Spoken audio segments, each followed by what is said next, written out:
Olá e obrigada por estarem connosco aqui no programa Nova Vida, uma série de conversas com o Dr. Leitman. Dr. Leitman, olá. Dr. Leitman, olá a todos. Olá, Nitsa Mazos, Nitsa, olá. Hoje é Hanukkah e vamos tentar compreender melhor o processo de helenização, que foi o tema principal da história do Hanukkah.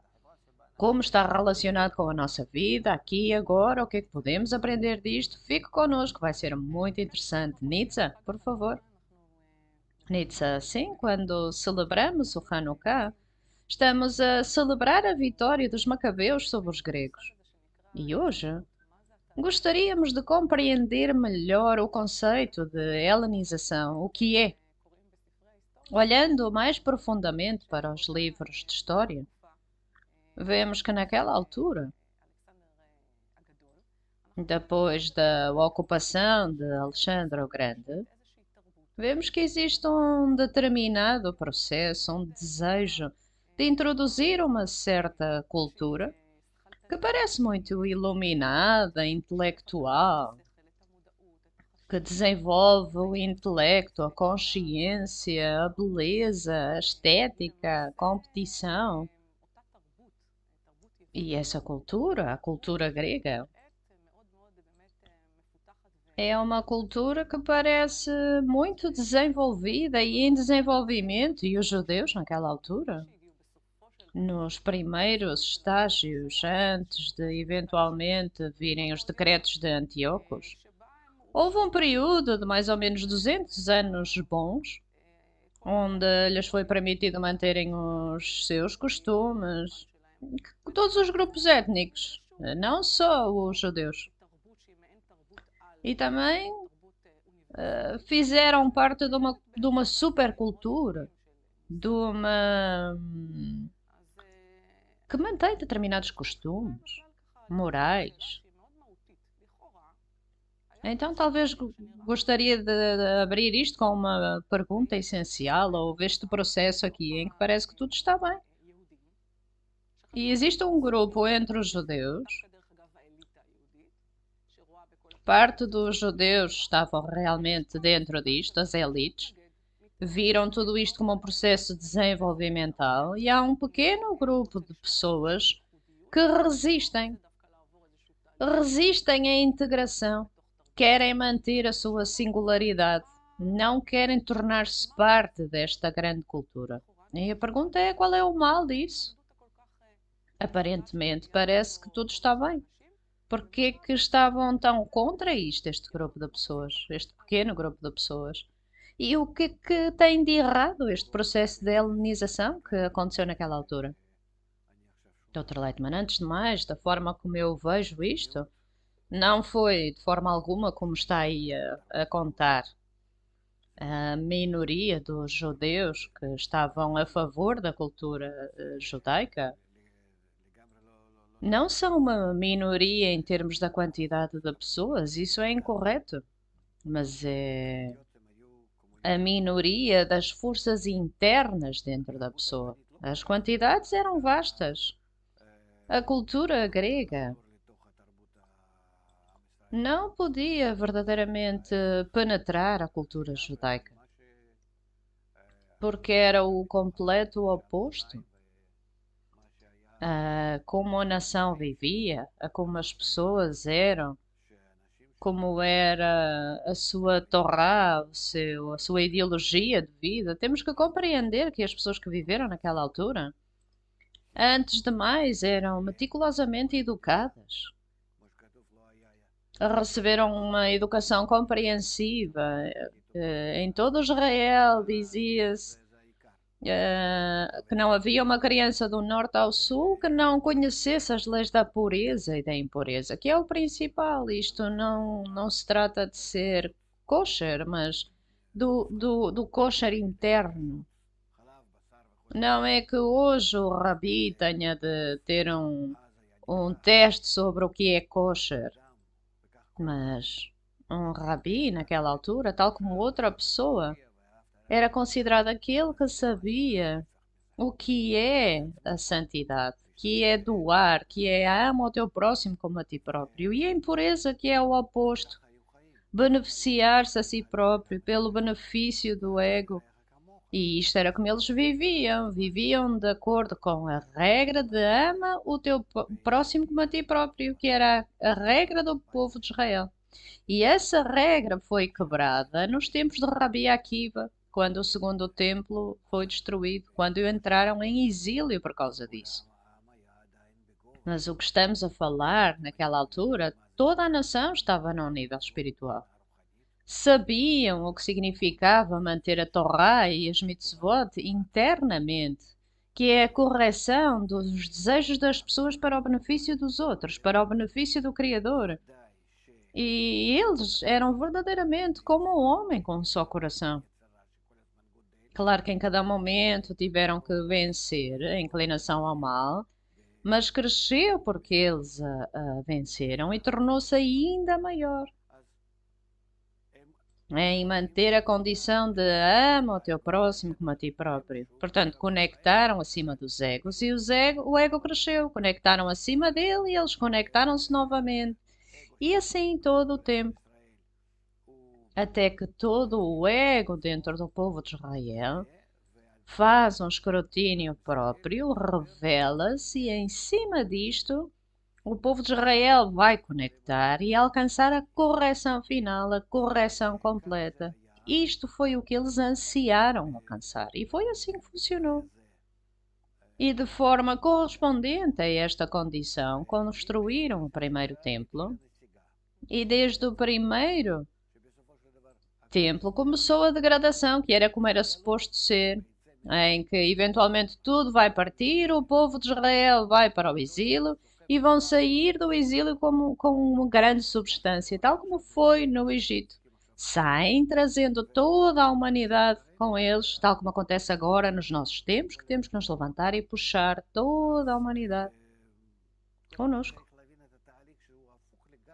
Portanto, antes de mais, temos que compreender o processo, que é o oposto completo do que acontece com todas as nações. Era uma nação que vivia de acordo com a regra ama o teu próximo como a ti próprio, em garantia mútua, todos fortaleciam todos os outros para estarem conectados de forma máxima pelos poderes de doação, ao estilo do ama o teu próximo, garantia mútua em que todos fortalecem todos os outros, e o Criador foi revelado. Porque de onde é que vêm os profetas? De onde é que tudo que eles escrevem vem? Tudo que eles fizeram? Tudo aconteceu como resultado de viverem na revelação da força superior, da realidade verdadeira. E, portanto, temos de compreender que não é que eles gostem da cultura grega, como os autores de hoje descrevem nos seus livros, devido à sua falta de entendimento do que é a interioridade do povo de Israel, o que significa ser um judeu na terra de Israel, para além da cultura judaica naqueles tempos. Então, se eu entendi bem o que está a dizer, para começar, existe um determinado conflito entre a ideologia grega e a ideologia judaica. Dr. Eichmann, claro, não é um conflito, mas é uma oposição completa. Então, porquê? Dr. Leitman, é muito simples. De acordo com a ideologia grega, ou através da ideologia grega, estamos a falar de todas as ideologias ocidentais, orientais, não importa qual. Qualquer ideologia que pode crescer de dentro da pessoa. Porque a pessoa é um animal. Enquanto uma criatura corpórea egoísta, nenhuma outra ideologia pode derivar dela que não seja para o seu próprio benefício. O que é que quer dizer por animal, Dr. Lightman? Para o benefício do corpo. Os gregos eram particularmente a favor do corpo, com todo o seu desporto e estádios. São conhecidos como hedonistas. E o hedonismo é algo mau? Talvez até seja algo bom. se beneficiar a pessoa para avançar para o propósito da criação. Mas se estamos constantemente apenas a verificar quão fortes somos, e é disso que se trata a minha vida, se o meu cavalo está bem até morrer, então estamos a viver para o benefício do nosso cavalo. É verdade que tomar conta do corpo, das aparências externas é essencial, mas também desenvolver a filosofia, o intelecto. Dr. Lightman, tudo é materialista, vem dos cinco sentidos corpóreos e também é dentro da estrutura da percepção deste mundo estreito, da forma como o nosso corpo percebe este mundo. Bem, eu isso não compreendo, Dr. Lightman. Bem, não vais ser capaz de entender porque é uma limitação que existe em todas as pessoas, até que sai dela, até que se eleva acima dos seus cinco sentidos, até que diz ao seu corpo adeus e eleva-se acima dele. Não quando morre, mas para que a pessoa seja capaz de perceber a realidade não através dos cinco sentidos corpóreos, mas acima dos cinco sentidos. Nietzsche, ou seja, não através do intelecto pessoal. Doutor Eichmann, através do intelecto não percebemos nada, mas através dos sentidos, porque os sentidos são os desejos, visão, tato, olfato, paladar, é o desejo de conhecer, entender, perceber tudo o que existe à nossa volta. E eles percebem, não? Também através de absorver tudo de forma egoísta. Eu quero ver, quero compreender, quero entender, absorver de forma egoísta, de forma para dentro, para o seu interior, e desta forma não podem perceber mais do que os seus sentidos estão prontos para perceber, de acordo com o espaço, tempo, movimento, todas as limitações da tolerância de cada sentido. E, portanto, o que percebem, percebem, e a partir daí começam a construir a ciência. Mas para além desses limites, aquilo que não podiam perceber, aí desenvolveram a mitologia grega, com todos os deuses, e como jogavam uns com os outros, casavam, divorciavam-se, matavam-se, ou seja, em suma, é uma espécie de mercado superior, como assim dizer, que era como imaginavam as forças da natureza para eles próprios, verdadeiramente uma forma muito primitiva. Claro que é completamente incorreto. O que temos daquela altura são histórias para crianças e nem sequer as recomendava às crianças, porque dá à pessoa uma espécie de perspectiva incorreta, uma forma incorreta de ver a natureza. E é isto. A única coisa que sobra da cultura grega antiga são as fundações para a ciência e o dicionário. Nietzsche também as diferentes formas de governo e política, muitas outras coisas. Dr. Eichmann, sim, relativamente, mas isso veio mais de Roma. Nietzsche, mas houve algo acerca desta estrutura preliminar que veio de lá. Dr. Leitman, bem, eu estive na Grécia muitas vezes e estudei naquela altura também. Nietzsche, perdão, Orhan, disse que a cultura grega e outras ideologias simbolizem o desejo de entender o que acontece à nossa volta, perceber a realidade através de absorver para nós. E este é o princípio. Dr. Lightman, no judaísmo foi numa direção completamente oposta. E é por isso que digo que é o completo oposto. É para o exterior. A pessoa não tem de absorver a informação da natureza dentro de si e processá-la no seu intelecto e senti-la na sua emoção, no seu coração e processá-la no seu intelecto, mas tem que sair dele próprio para integrar com os outros que estão fora dele. E desta forma melhora os seus vasos de recepção, faz com que sejam infinitos, ilimitados, porque sai de si próprio, abandona-se a si próprio, deixa este corpo, não quer permanecer nele porque me limita, não quer entender nada. E não só entender, não posso sentir porque estou limitado.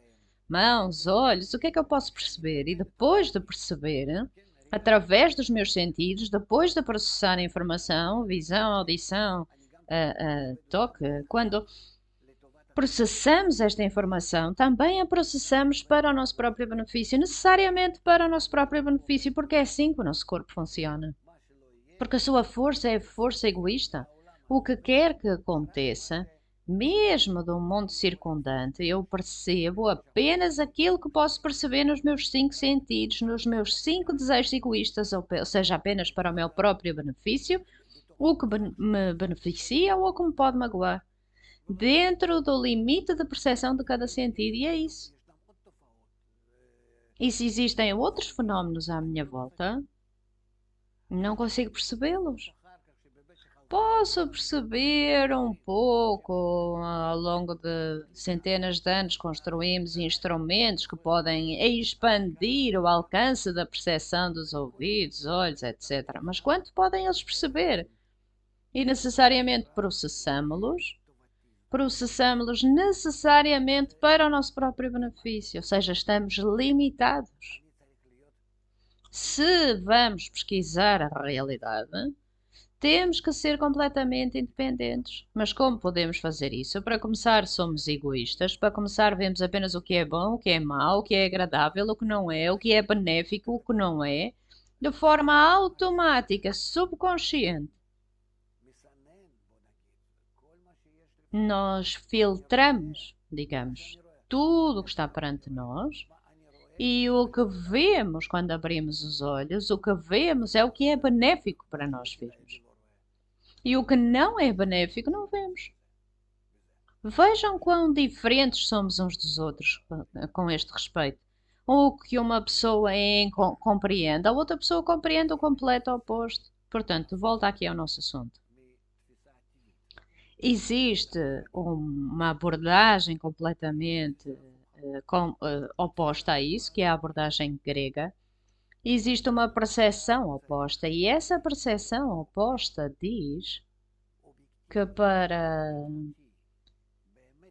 sermos um pesquisador, um investigador independente, um verdadeiro cientista, que não existe de forma natural neste mundo, precisamos de sair do que acontece connosco aqui na Terra, sair do nosso ego. Precisamos de nos elevar connosco próprios, acima de nós próprios, acima de nós próprios. E então, o que vamos sentir vai ser a verdade. Isto é o que vai existir, verdadeiramente existir na realidade. E existe um método de como uma pessoa normal, através de vários exercícios, com a ajuda do ambiente, o grupo, pode trazer essas mudanças a ele próprio, onde constrói acrescentos à sua percepção natural e também talvez à sua percepção sobrenatural. Ora, o que quer dizer por percepção sobrenatural, Dr. Lightman? Sobrenatural significa, ora, o que é isso? Místico? Dr. Lightman, não. É para além daquilo que obtemos da natureza. Ora, e o que é que recebemos da natureza? Dr. Lightman, de forma inata, recebemos a capacidade de perceber o nosso ambiente através dos nossos sentidos. O que é para o nosso benefício, o que não é. E desta forma processá-lo e ver a realidade desta forma, ver o mundo desta forma. E, ora, isto existe em nós sem o desenvolvermos. Dr. Edmund, certo, e é por isso que o chamo natural. Ora, então, acima disso, o que é que existe? Dr. Edmund, podemos perceber a realidade de uma forma que desenvolvemos sentidos adicionais que não existem a nós para absorver do exterior, mas ao emitir para fora, que estamos dispostos a dar, a amar, a distribuir, estamos dispostos a estar acima de nós próprios. E então, começamos com esta atitude, que é chamada atitude do amor, da doação, em vez da atitude da recepção, prazer, ódio. E então, com esta atitude, que é uma atitude exterior de dar amor, doação, começamos a sentir uma realidade que permanece fora dos nossos vasos egoístas. E de toda esta realidade, destes 100% da realidade, percebemos de forma egoísta 2%. E este é o mundo, isto é o que pensamos, isto é o que vemos, isto é o que experienciamos. Mesmo os físicos dizem agora que pesquisamos tudo o que existe e estamos a alcançar um certo limite. Não podemos pesquisar nada para além desse limite, mas com certeza que sentimos que existe algo para além dele. Mas como é que chegamos lá? Como é que lhe tocamos? E é assim que funciona com qualquer ciência, com tudo o que a pessoa faz. Hoje, já terminamos a nossa percepção egoísta em tudo. Educação, cultura, as formas deste mundo, vida da família. Está esgotada a nossa percepção egoísta. Nas relações entre países, em tudo. Na nossa capacidade de pesquisar o universo. Nós praticamente alcançamos o fim. Já sentimos que é o fim já há vários anos agora. Ora, no fim de quê? Dr. Lightman, no fim de perceber o mundo de forma egoísta, que é chamada destruição da ciência. Bem, não a destruição, mas o fim da ciência. Ora, no fim de quê? Dr. Lightman, no fim da capacidade de investigar a natureza que sentimos apenas através de absorver, através do desejo de receber do nosso ego. Ora, e o que é? Qual é a expressão? O que é que significa este fim? Dr. Lightman, que não há mais nada para pesquisar. Há muitas outras coisas, mas não lhe podemos tocar, não lhes podemos descobrir. Vemos que existem, mas não podemos percebê-las. Há muitos fenómenos a acontecer no mundo, mas para nós é apenas ar. Rani, e o que é que isso tem a ver com outra forma de pesquisa? Dr. Lightman, no momento em que nos elevamos acima disto, que é chamada uma pesquisa tipo grega, e que queremos sair em doação, em amor, em doação, nós elevamos-nos acima do nosso eu corpóreo, elevamos-nos acima dele e queremos sentir a realidade tal como é, a natureza tal como é, sem nós estarmos no caminho, sem a nossa interferência, sem nós colocarmos o nosso filtro, isto é bom e então vemos, isto é mau e então não vemos. Aquele que percebe a realidade é o homem e depois pesquisa. E portanto queremos absorver, perceber a realidade de uma forma que não colocamos nenhum filtro ali, nenhuma interferência, mas da forma como é, da forma como a realidade é. E então, quando começamos a trabalhar em nós próprios, começamos a descobrir que toda a realidade é uma grande força de doação, de amor, que tem montes de sistemas nesta força de amor e doação que existe à nossa volta. E podemos conectar com eles e então compreender o que se passa em toda a realidade. Porque 98%, se não mais, da realidade dos sistemas existem ali, no sistema de doação, no sistema superior, tal como lhe chamamos. E porquê superior? Porque é aquele que controla, que segura, que determina o que acontece. Olha, o nosso tempo está quase a acabar. Uma última coisa. Vamos unir tudo o que aprendemos acerca da abordagem grega, a abordagem judaica, com a nossa vida aqui e agora. Dr. Lightman, eu quero agarrar isto ao Hanukkah.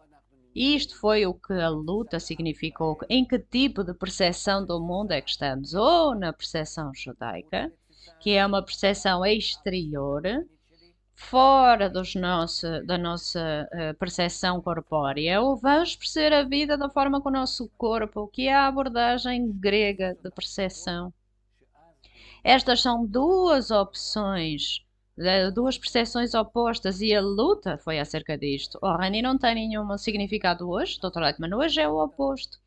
Pelos últimos 200 anos que vivemos a cultura grega, quer queiremos, quer não, Dr. Leitman, neste momento, Dr. Leitman, sim. Para além dos cabalistas, vivemos nesta cultura e queremos sair dela agora, temos que sair dela agora, e é por isso que toda a cultura grega, a percepção grega na ciência e todo o resto está a alcançar uma crise. E agora os judeus e aqueles que compreendem que estão certos têm que sair da humanidade e mais uma vez alcançar a verdadeira percepção da realidade. E então levar toda a humanidade para esse nível e então começar a pesquisar a verdadeira realidade, onde existe um mundo ilimitado perante nós e sabemos como ser uma pessoa infinita, perfeição, eternidade está perante si, para o seu benefício. Não, Rani, infelizmente o nosso tempo está a terminar. Dr. Lightman, esta é a luta dos macabeus, ainda hoje. Muito obrigada, Dr. Lightman. Gostaríamos de continuar a falar mais sobre isto. Obrigada, Nitsa. Obrigada por estarem connosco. Até à próxima. Tudo de melhor.